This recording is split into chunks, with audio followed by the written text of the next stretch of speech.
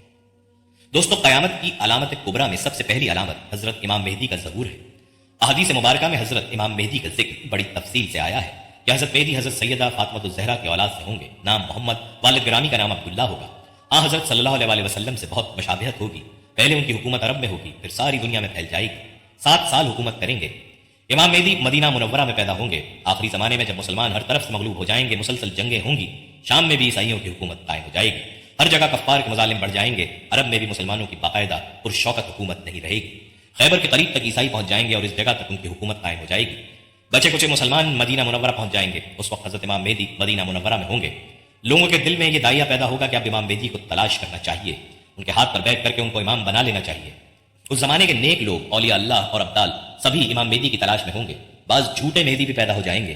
امام اس ڈر سے کہ لوگ انہیں حاکم اور امام نہ بنا لیں، مدینہ منورہ سے مکہ معظمہ آ جائیں گے اور بیت اللہ شریف کا طواف کر رہے ہوں گے، حجر اسود اور مقام ابراہیم کے درمیان ہوں گے کہ پہچان لیے جائیں گے اور لوگ ان کو گھیر کر ان سے حاکم اور امام ہونے کی بیعت کر لیں گے۔ اسی بیعت کے دوران ایک آواز آسمان سے آئے گی جس کو تمام لوگ جو وہاں موجود ہوں گے سنیں گے۔ وہ آواز یہ ہوگی، یہ اللہ تعالیٰ کے خلیفہ اور حاکم بنائے ہوئے امام مہدی ہیں۔ جب آپ کی بیعت کی شہرت ہوگی تو مدینہ منورہ کی فوجیں مکہ معظمہ مکرمہ میں جمع ہو جائیں گی۔ شام، عراق اور یمن کے اہل اللہ اور ابدال سب آپ کی خدمت میں حاضر ہوں گے اور بیعت کریں گے۔ ایک فوج حضرت امام مہدی سے لڑنے کے لیے آئے گی۔ جب وہ مکہ مکرمہ اور مدینہ منورہ کے درمیان ایک جنگل میں پہنچے گی اور ایک پہاڑ کے نیچے ٹھہرے گی تو سوائے 2 آدمیوں کے سب زمین میں دھنس جائیں گے۔ امام مہدی مکہ مکرمہ سے مدینہ منورہ آئیں گے، رسول اللہ صلی اللہ علیہ وآلہ وسلم کے روضہ مبارک کی زیارت کریں گے، پھر شام روانہ ہوں گے۔ دمشق پہنچ کر عیسائیوں سے خونریز جنگ ہوگی جس میں بہت سے مسلمان شہید ہو جائیں گے۔ بالآخر مسلمانوں کو فتح ہوگی۔ امام مہدی ملک کا انتظام سنبھال کر قسطنطنیہ فتح کرنے کے لیے عازم سفر ہوں گے۔ قسطنطنیہ فتح کر کے امام مہدی شام کے لیے روانہ ہوں گے۔ شام پہنچنے کے کچھ ہی عرصے بعد دجال نکل پڑے گا۔ دجال شام اور عراق کے درمیان میں سے نکلے گا اور گھومتا گھماتا دمشق کے قریب پہنچ جائے گا۔ عصر کی نماز کے وقت لوگ نماز کی تیاری میں مصروف ہوں گے کہ اچانک حضرت عیسیٰ علیہ السلام 2 فرشتوں کے کندھوں پر ہاتھ رکھے ہوئے آسمان سے اترتے ہوئے نظر آئیں گے۔ دجال حضرت عیسیٰ علیہ السلام کو دیکھ کر بھاگے گا۔ بالآخر باب لط پر پہنچ کر حضرت عیسیٰ علیہ السلام دجال کا کام تمام کر دیں گے۔ اس وقت روئے زمین پر کوئی کافر نہیں رہے گا، سب مسلمان ہوں گے۔ حضرت امام مہدی علیہ الرضوان کی عمر 45، 48 یا 49 برس ہوگی کہ آپ کا انتقال ہو جائے گا۔ حضرت عیسیٰ علیہ السلام ان کی نماز جنازہ پڑھائیں گے، بیت المقدس میں انتقال ہوگا اور وہیں دفن ہوں گے۔ قیامت کی علامات کبریٰ میں سے دوسری علامت خروج دجال ہے۔ احادیث مبارکہ میں دجال کا ذکر بڑی وضاحت سے آیا ہے۔ ہر نبی دجال کے فتنے سے اپنی امت کو ڈراتا رہا ہے۔ حضور اکرم صلی اللہ علیہ وآلہ وسلم نے اس کی نشانیاں بھی بیان فرمائی ہیں۔ دجال کا ثبوت احادیث متواترہ اور اجماع امت سے ہے۔ دجال یہودی ہوگا، خدائی کا دعویٰ کرے گا، اس کی دونوں آنکھوں کے درمیان کافر لکھا ہوا ہوگا، دائیں آنکھ سے کانا ہوگا، دائیں آنکھ کی جگہ انگور کی طرح کا ابھرا ہوا دانا ہوگا، زمین پر اس کا قیام 40 دن ہوگا۔ اللہ تعالیٰ اس کے ہاتھ سے مختلف خرق عادت امور اور شعب ظاہر فرمائیں گے۔ وہ لوگوں کو قتل کر کے زندہ کرے گا، وہ آسمان کو حکم کرے گا، آسمان بارش برسائے گا، زمین کو حکم کرے گا، زمین غلہ اگائے گی۔ ایک ویرانے سے گزرے گا اور اسے کہے گا اپنے خزانے نکال، وہ اپنے خزانے باہر نکالے گی، پھر وہ خزانے شہد کی مکھیوں کی طرح اس کے پیچھے پیچھے چلیں گے۔ آخر میں ایک شخص کو قتل کرے گا، پھر زندہ کرے گا، اس کو دوبارہ قتل کرنا چاہے گا تو نہیں کر سکے گا۔ دجال پوری زمین کے چکر لگائے گا، کوئی شہر ایسا نہیں ہوگا جہاں دجال نہیں جائے گا سوائے مکہ مکرمہ اور مدینہ منورہ کے، کہ ان 2 شہروں میں فرشتوں کے پہرے کی وجہ سے وہ داخل نہیں ہو سکے گا۔ دجال کا فتنہ تاریخ انسانیت کا سب سے بڑا فتنہ ہوگا۔ حضرت امام مہدی جب قسطنطنیہ کو فتح فرما کر شام تشریف لائیں گے، دمشق میں مقیم ہوں گے کہ شام اور عراق کے درمیان میں سے دجال نکلے گا، پہلے نبوت کا دعویٰ کرے گا، یہاں سے اصفہان پہنچے گا، اصفہان کے 70,000 یہودی اس کے ساتھ ہو جائیں گے، پھر خدائی کا دعویٰ شروع کر دے گا اور اپنے لشکر کے ساتھ زمین میں فساد مچاتا پھرے گا، بہت سے ملکوں سے ہوتا ہوا یمن تک پہنچے گا، بہت سے گمراہ لوگ اس کے ساتھ ہو جائیں گے، یہاں سے مکہ مکرمہ کے لیے روانہ ہوگا، مکہ مکرمہ کے قریب آ کر ٹھہرے گا، مکہ مکرمہ کے گرد فرشتوں کا حفاظتی پہرا ہوگا جس وجہ سے وہ مکہ مکرمہ میں داخل نہ ہو سکے گا، پھر وہ مدینہ منورہ کے لیے روانہ ہوگا، یہاں بھی فرشتوں کا حفاظتی پہرا ہوگا، دجال مدینہ منورہ میں بھی داخل نہ ہو سکے گا۔ اس وقت مدینہ منورہ میں 3 مرتبہ زلزلہ آئے گا جس سے کمزور ایمان والے گھبرا کر مدینہ منورہ سے باہر نکل جائیں گے اور دجال کے فتنے میں پھنس جائیں گے۔ مدینہ منورہ میں ایک اللہ والے دجال سے مناظرہ کریں گے، دجال انہیں قتل کر دے گا، پھر زندہ کرے گا، وہ کہیں گے اب تو تیرے دجال ہونے کا پکا یقین ہو گیا ہے۔ دجال انہیں دوبارہ قتل کرنا چاہے گا مگر نہیں کر سکے گا۔ یہاں سے دجال شام کے لیے روانہ ہوگا، دمشق کے قریب پہنچ جائے گا، یہاں حضرت امام مہدی پہلے سے موجود ہوں گے کہ اچانک آسمان سے حضرت عیسیٰ اتریں گے۔ حضرت امام مہدی تمام انتظامات حضرت عیسیٰ علیہ السلام کے حوالے کرنا چاہیں گے، وہ فرمائیں گے منتظم آپ ہی ہیں، میرا کام دجال کو قتل کرنا ہے۔ اگلی صبح حضرت عیسیٰ مسلمانوں کے لشکر کے ساتھ دجال کے لشکر کی طرف پیش قدمی فرمائیں گے، گھوڑے پر سوار ہوں گے، نیزہ ان کے ہاتھ میں ہوگا، دجال کے لشکر پر حملہ کر دیں گے، بہت گھمسان کی لڑائی ہوگی۔ حضرت عیسیٰ کے سانس میں یہ تاثیر ہوگی کہ جہاں تک ان کی نگاہ جائے گی وہیں تک سانس پہنچے گا اور جس کافر کو آپ کے سانس کی ہوا لگے گی اسی وقت مر جائے گا۔ دجال حضرت عیسیٰ کو دیکھ کر بھاگنا شروع کر دے گا، آپ اس کا پیچھا کریں گے، باب لد پر پہنچ کر دجال کو قتل کر دیں گے۔ قیامت کی علامات کبریٰ میں سے تیسری علامت حضرت عیسیٰ کا آسمانوں سے نازل ہونا اور دجال کو قتل کرنا ہے۔ نزول عیسیٰ کا عقیدہ قرآن کریم، احادیث متواترہ اور اجماع امت سے ثابت ہے۔ اس کی تصدیق کرنا اور اس پر ایمان لانا فرض ہے اور مسلمان ہونے کے لیے ضروری ہے۔ اس عقیدے کے بغیر کوئی شخص مسلمان نہیں ہو سکتا۔ آسمانوں سے حضرت عیسیٰ کے نازل ہونے کی تفصیل یہ ہے کہ جب حضرت امام مہدی مدینہ منورہ سے ہو کر دمشق پہنچ چکے ہوں گے اور دجال بھی مکہ مکرمہ اور مدینہ منورہ سے دھتکارا ہوا دمشق کے قریب پہنچ گیا ہوگا، امام مہدی اور یہودیوں کے درمیان جنگیں زوروں پر ہوں گی کہ ایک دن عصر کی نماز کا وقت ہوگا، اذان عصر ہو چکی ہوگی، لوگ نماز کی تیاری میں مشغول ہوں گے کہ اچانک حضرت عیسیٰ دو فرشتوں کے پروں پر ہاتھ رکھے ہوئے آسمان میں اترتے ہوئے نظر آئیں گے۔ لوگ نماز کی تیاری میں مشغول ہوں گے کہ اچانک حضرت عیسیٰ دو فرشتوں کے پروں پر ہاتھ رکھے ہوئے آسمان سے اترتے ہوئے نظر آئیں گے۔ سر نیچے کریں گے تو پانی کے قطرے گریں گے، سر اونچا کریں گے تو چمکدار موتیوں کی طرح دانے گریں گے۔ دمشق کی جامع مسجد کی مشرقی جانب کے سفید رنگ کے مینار پر اتریں گے، وہاں سے سیڑھی کے ذریعے نیچے اتریں گے۔ حضرت عیسیٰ علیہ السلام عدل و انصاف قائم کریں گے، عیسائیوں کی صلیب توڑ دیں گے۔ صلیب توڑنے کا مطلب یہ ہے کہ عیسائیوں کے عقیدہ صلیب کو غلط قرار دیں گے، خنزیر کو قتل کریں گے، جزیہ کو ختم کر دیں گے، یہودیوں اور دجال کو قتل کریں گے، یہاں تک کہ یہودی ختم ہو جائیں گے۔ جس کافر کو ان کا سانس پہنچے گا وہ وہیں مر جائے گا۔ باب لد پر دجال کو قتل کریں گے، مال کی اتنی فراوانی ہو جائے گی کہ کوئی اسے قبول نہیں کرے گا۔ حضرت امام مہدی کی وفات کے بعد تمام انتظام حضرت عیسیٰ سنبھالیں گے۔ آسمانوں سے اترنے کے بعد بھی حضرت عیسیٰ نبی ہی ہوں گے، کیونکہ نبی منصب نبوت سے کبھی معزول نہیں ہوتا، لیکن اس وقت امت محمدیہ کے آبے، مجدد اور عادل حکمران کی حیثیت میں ہوں گے۔ دجال کو قتل کرنے کے بعد حضرت عیسیٰ مسلمانوں کے احوال کی اصلاح فرمائیں گے، اللہ تعالیٰ کے حکم سے انہیں کوہ طور پر لے جائیں گے۔ 40 یا 45 برس کے بعد ان کی وفات ہوگی، اس دوران نکاح بھی کریں گے اور ان کی اولاد بھی ہوگی۔ مدینہ منورہ میں انتقال ہوگا اور حضور اکرم صلی اللہ علیہ وسلم کے روضہ مبارک میں دفن ہوگا۔ آپ کے بعد قحطان قبیلے کے ایک شخص جہجہ حاکم بنیں گے۔ ان کے بعد کئی نیک و عادل حکمران آئیں گے، پھر آہستہ آہستہ نیکی کم ہونا شروع ہو جائے گی اور برائی بڑھنے لگے گی۔ امام مہدی کے انتقال کے بعد تمام انتظامات حضرت عیسیٰ کے ہاتھ میں ہوں گے اور نہایت سکون و آرام سے زندگی بسر ہو رہی ہوگی کہ اللہ تعالیٰ حضرت عیسیٰ پر وحی نازل فرمائیں گے کہ میں ایک ایسی قوم نکالنے والا ہوں جس کے ساتھ کسی کو مقابلے کی طاقت نہیں ہے، آپ میرے بندوں کو کوہ طور پر لے جائیں۔ اس قوم سے یاجوج ماجوج کی قوم مراد ہے۔ یاجوج ماجوج کا ذکر قرآن مجید میں بھی ہے۔ یہ قوم یافس بن نوح کی اولاد میں سے ہے، شمال کی طرف بحر منجمد سے آگے یہ قوم آباد ہے۔ ان کی طرف جانے والا راستہ پہاڑوں کے درمیان ہے، جس کو حضرت ذوالقرنین نے تانبا پگھلا کر لوہے کے تخت جوڑ کر بند کر دیا تھا۔ بڑی طاقتور قوم ہے، دو پہاڑوں کے درمیان نہایت مستحکم آہنی دیوار کے پیچھے بند ہے۔ قیامت کے قریب وہ دیوار ٹوٹ کر گر پڑے گی اور یہ قوم باہر نکل آئے گی اور ہر طرف پھیل جائے گی اور فساد برپا کرے گی۔ یاجوج ماجوج آہنی دیوار ٹوٹنے کے بعد ہر بلندی سے دوڑتے ہوئے نظر آئیں گے۔ جب ان کی پہلی جماعت بحیرہ تبریہ پر سے گزرے گی تو اس کا سارا پانی پی جائے گی۔ جب دوسری جماعت گزرے گی تو وہ کہے گی یہاں کبھی پانی تھا۔ ام حبیبہ بنت ابی سفیان جو زینب بنت حجش سے بیان کرتی ہیں کہ نبی صلی اللہ علیہ وسلم ان کے پاس گھبراہٹ کی حالت میں داخل ہوئے اور کہنے لگے لا الہ الا اللہ، عرب کو شر سے ہلاکت ہو، جو قریب آ گیا ہے، آج یاجوج ماجوج کی دیوار میں اتنا سوراخ ہو گیا ہے اور آپ نے اپنے انگوٹھے اور اس کے ساتھ والی انگلی کا حلقہ بنایا۔ زینب بنت حجش فرماتی ہیں کہ میں نے کہا ہے اللہ تعالیٰ کے رسول کیا ہمیں ہلاک کر دیا جائے گا حالانکہ ہم صالح لوگ ہیں؟ تو نبی صلی اللہ علیہ وسلم نے فرمایا ہاں، جب فسق و فجور کی زیادتی ہو جائے گی۔ نبی صلی اللہ علیہ وسلم فرماتے ہیں کہ اگر انہیں کھلا چھوڑ دیا جائے تو وہ لوگوں پر ان کے معاش میں فساد پھیلائیں گے۔ اللہ نے بنی آدم کو 10 حصوں میں تقسیم کیا، 9 حصے یاجوج ماجوج بنائے اور باقی ایک حصے میں باقی نام انسان۔ یاجوج ماجوج کی وجہ سے حضرت عیسیٰ اور مسلمان بڑی تکلیف میں ہوں گے۔ کھانے کی قلت کا یہ عالم ہوگا کہ بیل کا سر 100 دینار سے بھی قیمتی اور بہتر سمجھا جائے گا۔ حضرت عیسیٰ یاجوج ماجوج کے لیے بد دعا کریں گے، اللہ تعالیٰ ان کی گردنوں میں ایک بیماری پیدا کر دیں گے جس سے سارے مر جائیں گے اور زمین بدبودار تافکن سے بھر جائے گی۔ حضرت عیسیٰ کی دعا سے اللہ تعالیٰ بڑی بڑی گردنوں والے پرندے بھیجیں گے جو ان کو اٹھا کر جہاں اللہ تعالیٰ چاہیں گے پھینک دیں گے۔ پھر موسلادھار بارش ہوگی جو ہر جگہ ہوگی، کوئی مکان یا کوئی علاقہ ایسا نہیں ہوگا جہاں پر یہ بارش نہ پہنچے۔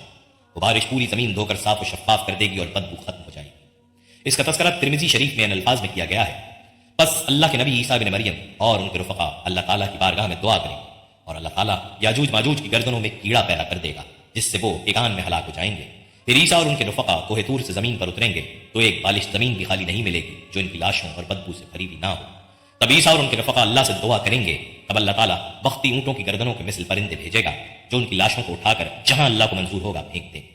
پھر اللہ تعالیٰ ایسی بارش برسائے گا کہ اس سے کوئی خیمہ اور کوئی مکان چھپا نہیں رہے گا، وہ بارش زمین کو دھو کر شیشے کی طرح صاف کر دے گی۔ ایک اور جگہ پر پیارے آقا صلی اللہ علیہ وسلم نے فرمایا کہ تم اپنے دشمن سے یاجوج ماجوج کے نکلنے تک لڑتے رہو گے، جو چوڑے چہروں، چھوٹی آنکھوں والے اور بھورے بال والے ہوں گے، ان کے چہرے گویا دونچی ہوئی ڈھال ہے کہ تم اپنے دشمن سے یاجوج ماجوج کے نکلنے تک لڑتے رہو گے۔ دوستو، یاجوج ماجوج کے علاوہ قیامت کی علامات کبریٰ میں سے ایک بڑی علامت سورج کا مغرب سے طلوع ہونا ہے۔ قرآن کریم اور حدیث مبارکہ میں اس کا ذکر موجود ہے۔ دھوئیں کے ظاہر ہونے اور زمین دھس جانے کے واقعے کے بعد ذوالحج کے مہینے میں 10ویں ذوالحج کے بعد اچانک ایک رات بہت لمبی ہوگی کہ مسافروں کے دل گھبرا کر بے قرار ہو جائیں گے، بچے سو سو کر اکتا جائیں گے، جانور باہر کھیتوں میں جانے کے لیے چلانے لگیں گے، تمام لوگ ڈر اور گھبراہٹ سے بے قرار ہو جائیں گے۔ جب 3 راتوں کے برابر وہ رات ہو چکے گی تو سورج ہلکی سی روشنی کے ساتھ مغرب کی طرف سے طلوع ہوگا اور سورج کی حالت ایسی ہوگی جیسے اس کو گرہن لگا ہوتا ہے۔ اس وقت توبہ کا دروازہ بند ہو جائے گا اور کسی کا ایمان یا گناہوں سے توبہ قبول نہ ہوگی۔ سورج آہستہ آہستہ اونچا ہوتا جائے گا، جب اتنا اونچا ہو جائے گا جتنا دوپہر سے کچھ پہلے ہوتا ہے تو واپس مغرب کی طرف غروب ہونا شروع ہو جائے گا اور معمول کے مطابق غروب ہو جائے گا، پھر حسب معمول طلوع و غروب ہوتا رہے گا۔ مغرب سے سورج طلوع ہونے کے واقعے کے 120 سال بعد قیامت کے لیے سور پھونکا جائے گا۔ قیامت کی بڑی علامتوں میں سے ایک بڑی علامت دعوت الارض کا زمین سے نکلنا ہے، اس کا ذکر قرآن کریم اور احادیث مبارکہ میں موجود ہے۔ مغرب سے سورج طلوع ہونے کے واقعے کے کچھ ہی روز بعد مکہ مکرمہ میں واقع پہاڑ صفات پھٹے گا اور اس سے ایک عجیب و غریب جانور نکلے گا جو لوگوں سے باتیں کرے گا اور بڑی تیزی کے ساتھ ساری زمین میں پھر جائے گا۔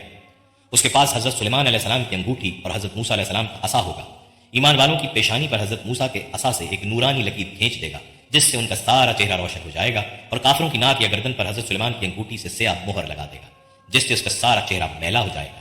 لوگوں کے مجمع میں ایمان والوں کو کہے گا یہ ایماندار ہے، اور کافر کے بارے میں کہے گا کہ یہ کافر ہے، اس کے بعد وہ غائب ہو جائے گا۔ خواتین حضرات، جانور والے واقعے کے کچھ ہی روز بعد جنوب کی طرف سے ایک نہایت ٹھنڈی اور فرحت بخش ہوا چلے گی جس سے تمام مسلمانوں کی بغل میں کچھ نکل آئے گا جس سے وہ سب مر جائیں گے، حتیٰ کہ اگر کوئی مسلمان کسی غار میں چھپا ہوا ہوگا اس کو بھی یہ ہوا پہنچے گی اور وہ وہیں مر جائے گا۔ اب روئے زمین پر کوئی مسلمان نہیں ہوگا، سب کافر ہوں گے اور شرار الناس یعنی برے لوگ رہ جائیں گے۔ جب سارے مسلمان مر جائیں گے اور روئے زمین پر صرف کافر رہ جائیں گے، اس وقت ساری دنیا میں حبشیوں کا غلبہ ہو جائے گا اور انہی کی حکومت ہوگی۔ قرآن کریم دلوں اور کاغذوں سے اٹھا لیا جائے گا، حج بند ہو جائے گا، دلوں سے خوف خدا اور شرم و حیا بالکل اٹھ جائے گی، لوگ برسرعام بے حیائی کریں گے، بیت اللہ شریف کو شہید کر دیا جائے گا۔ ابشا کا رہنے والا چھوٹی پنڈلیوں والا ایک شخص بیت اللہ شریف کو گرائے گا۔ قیامت کی علامت کبریٰ میں سے آخری علامت آگ کا نکلنا ہے۔ قیامت کا سور پھونکے جانے سے پہلے زمین پر بت پرستی اور کفر پھیل جائے گا۔ اللہ تعالیٰ کی طرف سے لوگوں کے شام میں جمع ہونے کے اسباب پیدا ہوں گے، شام میں حالات اچھے ہوں گے، لوگ وہاں کا رخ کریں گے۔ پھر یمن سے ایک آگ نکلے گی جو لوگوں کو ارض میشر یعنی شام کی طرف ہانکے گی۔ جب سب لوگ ملک شام میں پہنچ جائیں گے تو یہ آگ غائب ہو جائے گی۔ اس کے بعد عیش و آرام کا زمانہ آئے گا، لوگ مزے سے زندگی بسر کر رہے ہوں گے، کچھ عرصہ اسی حالت میں گزرے گا کہ اچانک قیامت قائم ہو جائے گی۔ ان تمام علامات کے واقع ہو جانے کے بعد عیش و آرام کا زمانہ آئے گا۔ محرم کی 10 تاریخ اور جمعے کا دن ہوگا، لوگ اپنے اپنے کاموں میں لگے ہوں گے کہ اچانک قیامت قائم ہو جائے گی۔ 2 آدمیوں نے کپڑا پھیلا رکھا ہوگا، اس کو سمیٹ نہ سکیں گے اور نہ ہی خرید و فروخت کر سکیں گے کہ قیامت قائم ہو جائے گی۔ ایک شخص اپنی اونٹنی کا دودھ لے کر جائے گا اور اسے پی نہیں سکے گا کہ قیامت قائم ہو جائے گی۔ ایک شخص اپنے پانی والے حوض کی مرمت کر رہا ہوگا اور اس سے پانی نہیں پی سکے گا کہ قیامت قائم ہو جائے گی۔ ایک شخص نے نوالا منہ کی طرف اٹھایا ہوگا، اسے منہ میں ڈال نہیں سکے گا کہ قیامت قائم ہو جائے گی۔ قیامت حضرت اسرافیل کے سور پھونکنے سے برپا ہوگی جس کی آواز پہلے ہلکی اور پھر اس قدر ہیبت ناک ہوگی کہ اس سے سب جاندار مر جائیں گے، زمین و آسمان پھٹ جائیں گے، ہر چیز ٹوٹ پھوٹ کر فنا ہو جائے گی۔ 40 سال بعد دوبارہ حضرت اسرافیل سور پھونکیں گے جس سے سب زندہ ہو کر میدان محشر میں جمع ہونا شروع ہو جائیں گے۔ دوستوں، آنے والے ادوار بڑے پرفتن نظر آتے ہیں اور اس کے متعلق بھی سرکار صلی اللہ علیہ وسلم نے فرمایا تھا کہ میری امت پر ایک دور ایسا آئے گا جس میں فتنے ایسے تیزی سے آئیں گے جیسے تسبیح ٹوٹ جانے سے تسبیح کے دانے تیزی سے زمین کی طرف آتے ہیں۔ لہٰذا اپنی نسلوں کی ابھی سے تربیت اور ایمان کی فکر فرمائیے۔ موبائل کے بیجا استعمال سے دیر رات جاگنے تک، فیشن اور یہودی انداز اپنانے سے، نمازوں کو ترک کرنے سے روکیے ورنہ آزمائش کا مقابلہ دشوار ہوگا۔ اللہ سے دعا ہے کہ اللہ ہمیں دین کی سمجھ عطا فرمائے اور اس کے مطابق زندگی گزارنے کی توفیق عطا فرمائے، آمین۔